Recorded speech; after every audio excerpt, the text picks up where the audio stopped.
The Tagus River was the natural refuge. Lisbon's waterfront opened toward the broad estuary, away from the collapsing buildings and spreading fires. Survivors gathered on the quays and open spaces near the river.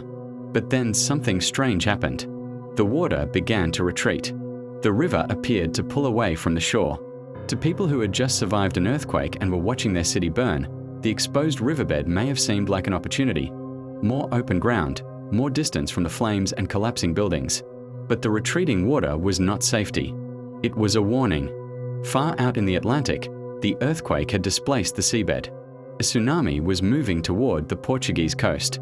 Modern reconstructions indicate that the first major tsunami waves reached Lisbon roughly an hour after the earthquake, with inundation penetrating well into the lower city. Then the water returned. The tsunami surged into the Tagus estuary and over the waterfront. The lower parts of Lisbon were flooded.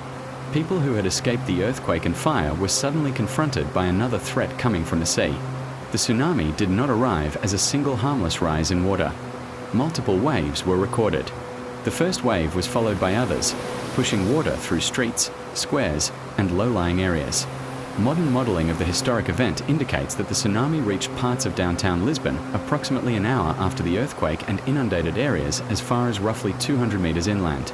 Estimates of maximum water level in Lisbon reach around 12 meters. The destruction was now coming from three directions.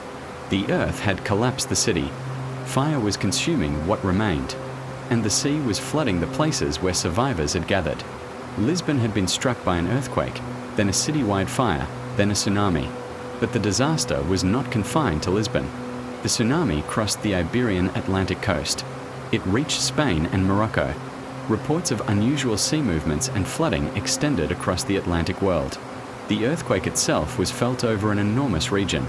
When the waves withdrew, they left behind wreckage. Lisbon's lower district had been devastated.